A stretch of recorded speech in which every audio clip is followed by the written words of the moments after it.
Baik, kami akan menjelaskan tentang model pengembangan waterfall. Sebelum itu, kami akan memperkenalkan anggota kelompok terlebih dahulu. Mulai dari saya sendiri, nama saya Madesri Gayatri Dewi, NIM 18003104. Oke, baik, terima kasih. Perkenalkan, nama saya Dewit Arema Putra dengan NIM 1883731. Terima kasih. Perkenalkan, nama saya Prima Suryali Indermawan, NIM 1803031. Terima kasih.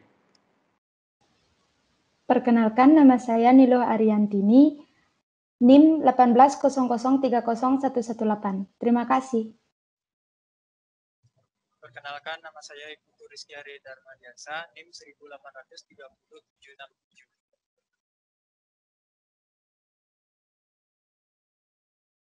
Baik, presentasi akan kami mulai.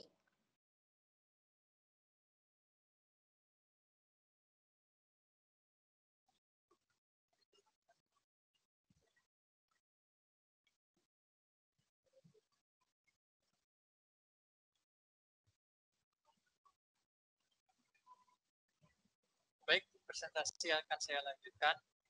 Saya akan menjelaskan sedikit beberapa pengertian dari metode waterfall itu sendiri. Dan metode waterfall itu sendiri atau metode air terjun merupakan salah satu siklus hidup klasik atau classic life cycle dalam pengembangan perangkat lunak.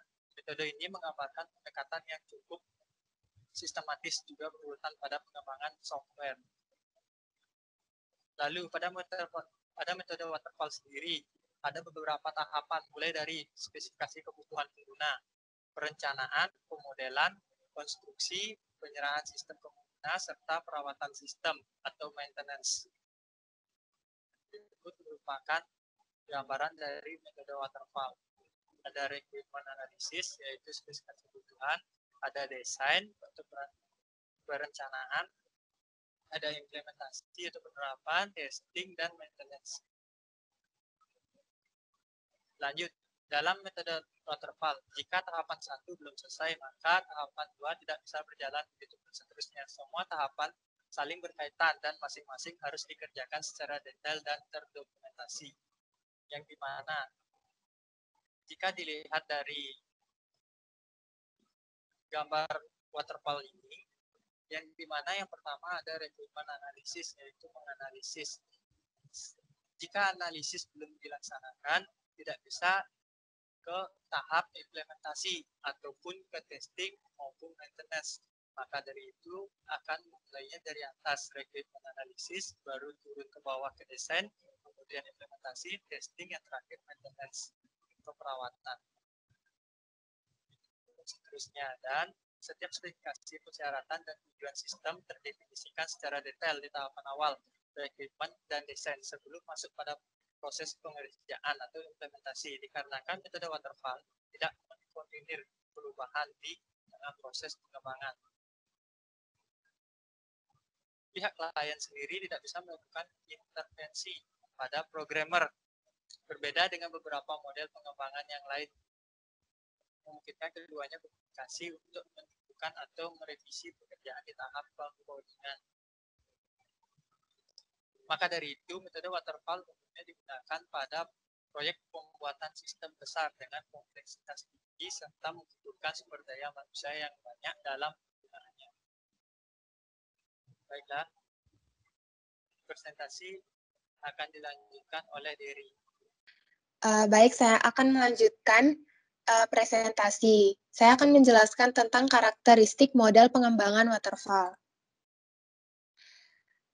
Karakteristik model pengembangan waterfall ada 3, yaitu yang pertama, sistem atau proses yang sedang dijalankan akan otomatis terhenti apabila mengalami suatu kendala. Yang kedua, membutuhkan waktu yang cukup lama untuk menyelesaikan suatu proses. Dan yang terakhir adalah model waterfall menggunakan pendekatan sequential atau urutan tertentu. Yang pertama, sistem atau proses yang sedang dijalankan akan otomatis terhenti apabila mengalami suatu kendala. Nah, karena model waterfall ini menggunakan metode atau model yang memiliki sebuah alur tertentu dalam pembuatannya, sehingga proses-proses yang berjalan itu harus sesuai tahap-tahap tertentu.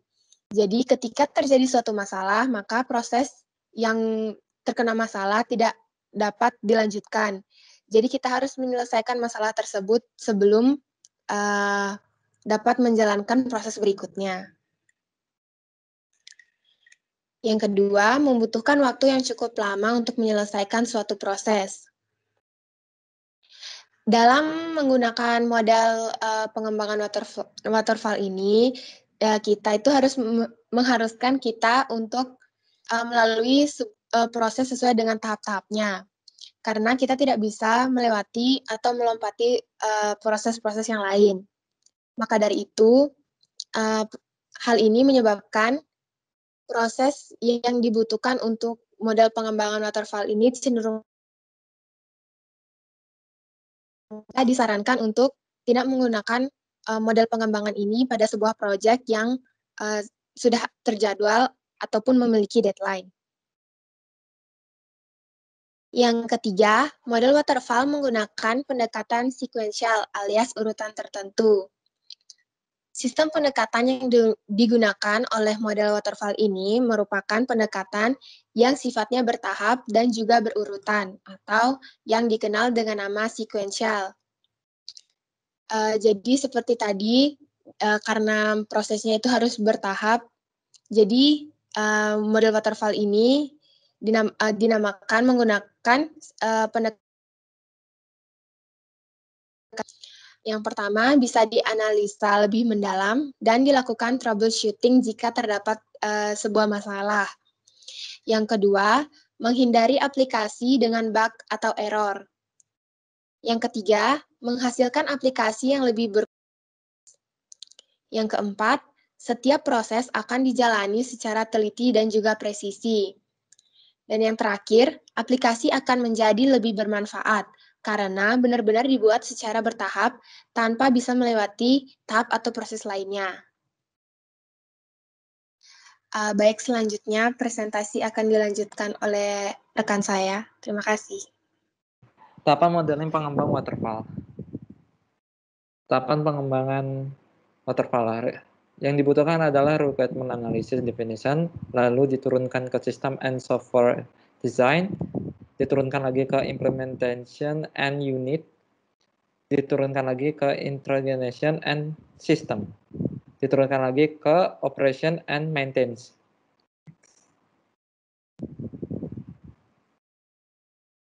Tahapan pengembangan requirement analysis and definition adalah sebuah layanan sistem, kendala, dan tujuan ditetapkan oleh hasil kemudian didefinisikan secara rinci dan berfungsi sebagai spesifikasi sistem.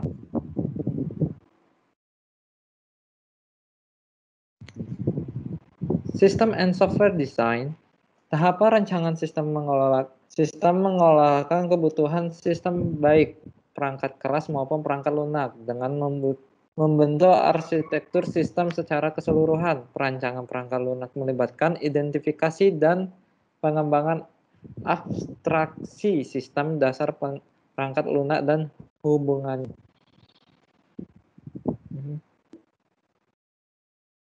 Implementation and unit adalah testing pada tahap ini. Perancangan perangkat lunak direalisasikan sebagai serangkaian program atau unit program. Pengujian melibatkan verifikasi bahwa setiap unit memenuhi spesifikasinya.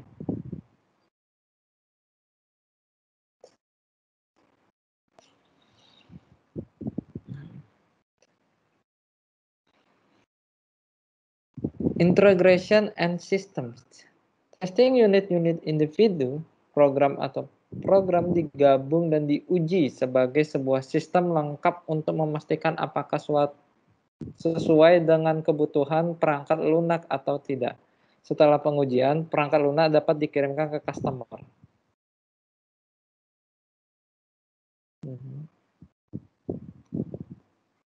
Operation and maintenance. Biasanya, walaupun tidak selalu, tahapan ini merupakan tahapan yang paling panjang. Sistem dipasang dan digunakan secara nyata. Maintenance melibatkan pembetulan kesalahan yang tidak ditemukan pada tahapan-tahapan sebelumnya, meningkatkan implementasi dari unit sistem, dan meningkatkan layanan sistem sebagai kebutuhan baru.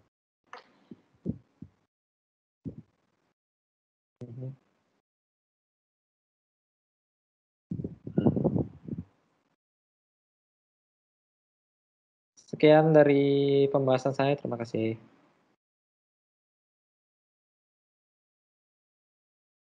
Baik, saya akan melanjutkan presentasi. Selanjutnya ada penggunaan model pengembangan waterfall.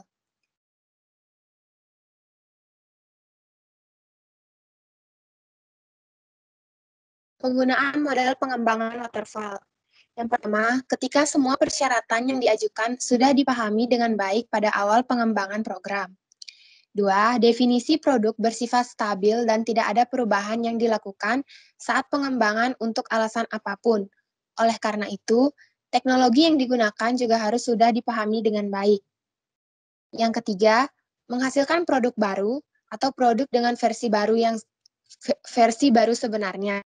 Jika menghasilkan produk dengan versi baru, maka itu sudah termasuk incremental development, yang setiap tahapannya sama dengan metode waterfall kemudian diulang-ulang. Yang keempat, ada porting, produk yang sudah ada ke dalam platform baru.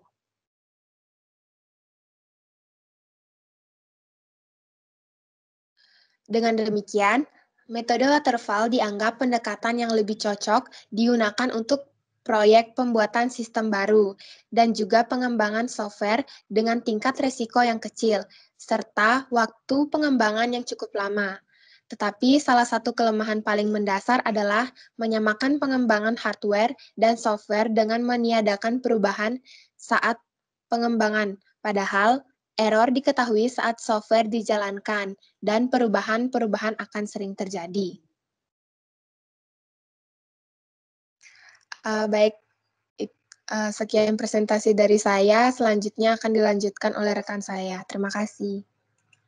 Baik, presentasi akan saya lanjutkan. Kali ini saya akan membahas tentang kelebihan dan kekurangan dalam metode waterfall.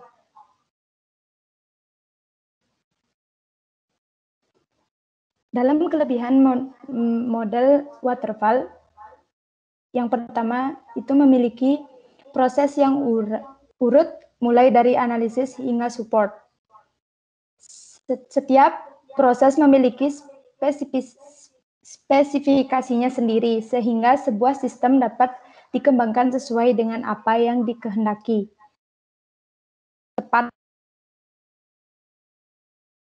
3. Setiap proses tidak dapat saling tumpang tindih.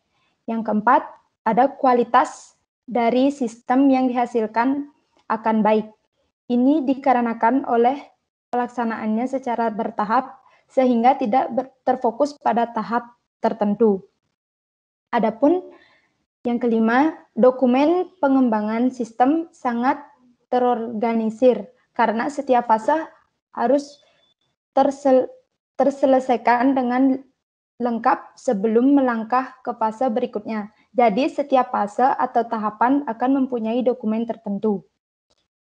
Yang keenam, metode ini masih lebih baik digunakan walaupun sudah terteknologi kuno daripada menggunakan pendekatan asal-asalan. Selain itu, metode ini juga masih masuk akal jika kebutuhan sudah diketahui dengan banyak.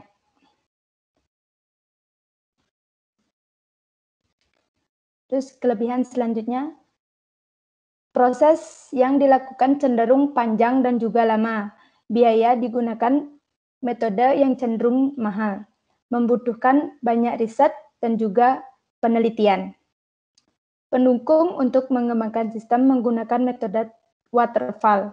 Diperlukan manajemen yang baik karena proses pengembangan tidak dapat dilakukan secara berulang sebelum terjadi suatu produk.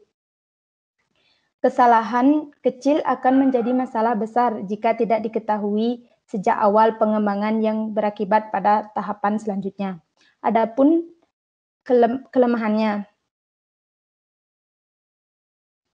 atau sering disebut dengan kekurangannya. Pelanggan sulit menyatakan kebutuhan secara eksplisit sehingga tidak dapat mengakomodasikan ketidakpastian pada saat awal pengembangan. Pelanggan harus sabar karena membuat perangkat lunak akan dimulai ketika tahap desain sudah selesai. Sedangkan pada tahap sebelum desain bisa memakan waktu yang lama. Yang ketiga, pada kenyataannya jarang mengikuti aturan sekuensial seperti pada teori. Iterasi sering terjadi menyebabkan masalah baru.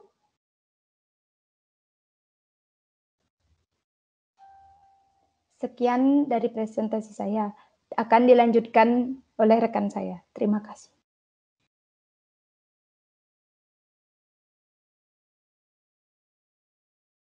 Oke, baik, saya akan melanjutkan penjelasan dari materi selanjutnya, yaitu tentang contoh penggunaan model waterfall.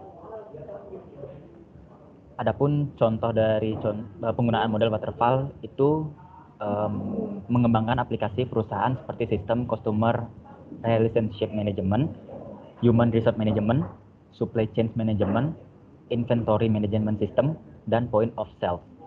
Dan sekarang model waterfall telah digantikan oleh model lain seperti metodologi agile dan model iteratif. Akan tetapi karena standar dan persyaratan yang harus diikuti, masih ada beberapa perusahaan yang menggunakan atau mengikuti model waterfall. Seperti yang pertama, ada pengembangan Departemen Pertahanan terhadap program militernya dan pesawatnya. Terus yang kedua, ada perbankan, di mana keuangan menjadi kebutuhan sekunder manusia. Yang ketiga, perawatan kesehatan untuk menghindari kegagalan sistem. Dan yang terakhir menjadi sistem kontrol untuk fasilitas nuklir. Adapun kesimpulan yang kami dapatkan dari penjelasan dari teman-teman saya sebelumnya, dalam model waterfall sangat penting untuk menghilangkan tanda kiriman dari setiap fase. Saat ini, sebagian besar proyek bergerak dengan model agile dan prototype. Model waterfall sendiri masih berlaku untuk proyek yang lebih kecil jika persyaratannya mudah dan dapat diuji. Dan dapat diuji, model waterfall akan memberikan hasil yang terbaik. Sekian dari materi yang bisa saya sampaikan. Terima kasih. Saya kembalikan ke teman saya. Baik, itulah presentasi dari kelompok kami. Jika ada salah kata, kami mohon maaf. Sekian dan terima kasih.